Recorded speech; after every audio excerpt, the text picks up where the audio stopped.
And I'm Dylan Black. All right, the Ottawa Children's Choir is devoted to artistic excellence, community connection, and above all, the joy of singing. With all the details right now, we say hello to Artistic Director, Ottawa Children's Choir, conductor, and so much more. Jamie Loback is here with us. Nice to have you on the program. Thank you very much for having us. Jennifer Berntson is here as well. You're a conductor, so you're with the Prima Choir and the Ottawa Children's Choir. I am. I'm with the youngest branch of the Ottawa Children's Choir. All right, Jamie, let's talk about this.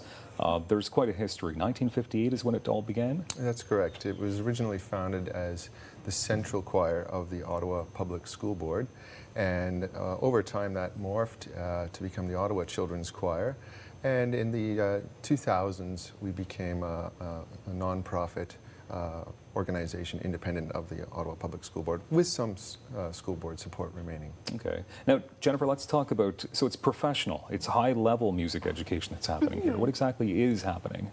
So, I mean, in terms of the music education, what we're doing is we're trying to make sure that the kids are getting music theory, ear training, they're learning how to sight read. We try to take a really holistic approach to their music education, so they're learning things they would be learning in private lessons as well. But they're doing that in a group environment, a social environment, where they're also learning to collaborate and cooperate. Yeah. Important stuff the kids need to learn as they get older, of course. Now, Jamie, there's no prior training needed for this? No, we have an audition process. Our Prima Choir does not audition at all, but older children, we invite them to come in, and it's nothing to be concerned about. We have them sing "O Canada" and just sort of figure out which part of the program they should be in, which level of the program. Okay, so the primary goal is to nurture talent within. That's exactly Get the kids in and then just watch them grow and shine. Watch them grow, help them to reach their potential, to realize their own talent, and again, to watch them grow and to let them have fun making music. Fun, singing is fun. Why is it so important, Jennifer, for kids to have this creative outlet? I think that, I mean, obviously the arts are a really important thing for kids to have some exposure to high-level arts like the Ottawa Children's Choir. It's a very professional organization, as we talked about earlier, and one of the things I find really exciting and remarkable about working with the kids is that we ask a lot of them in terms of the high level of their performance and the polish that we want, and kids always deliver on it in my experience, and I think that's something that builds their self-confidence, having that chance to perform and to be treated like they're professionals. That's something which really helps build them up. Super important, Jamie, and it's inclusive. So you really support diversity when it comes. We do. We absolutely do.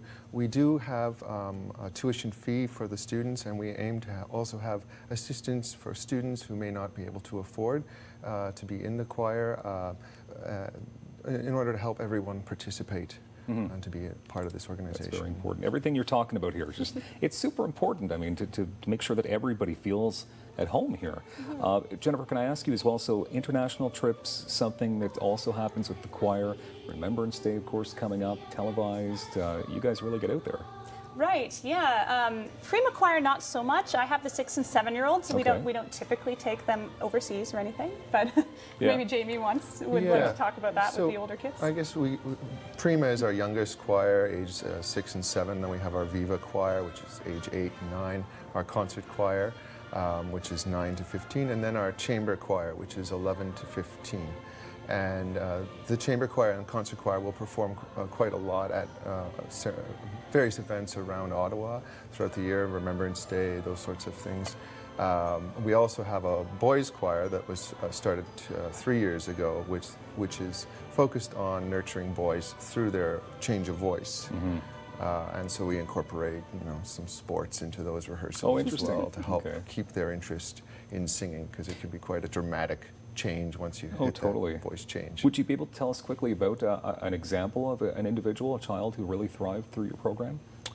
Well, there's been a number of them over the years. I would say that we've had a few who have gone on from the children's choir onward to careers as professional musicians and who are currently on the world stage as opera singers or instrumentalists, and others who have always who've pursued a different discipline perhaps, but have always kept music in their lives and continue to sing in choir, filling our adult choirs here in Ottawa and elsewhere, and also serving in other ways as board members or as fundraisers, those sorts of elements to keep this art thriving. They learned some skills through you, through your organization. Jennifer, quickly, with about 30 seconds left here, the audition application, I mean, how do children get to be a part of this?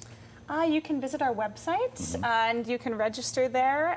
If you're looking for one of the non-auditioned groups, then you can just fill out a registration form. If you're looking for an audition, then there's also a form for that, so you can book your audition. Okay, and donations, always important? Always important. Yeah. We're always looking for donations, Perfect. for sponsors, and always seeking grants. Thank you very much, Jamie and Jennifer. OttawaChildren'sChoir.ca for more details. Thank Thank you. you. More daytime coming up. Don't go anywhere.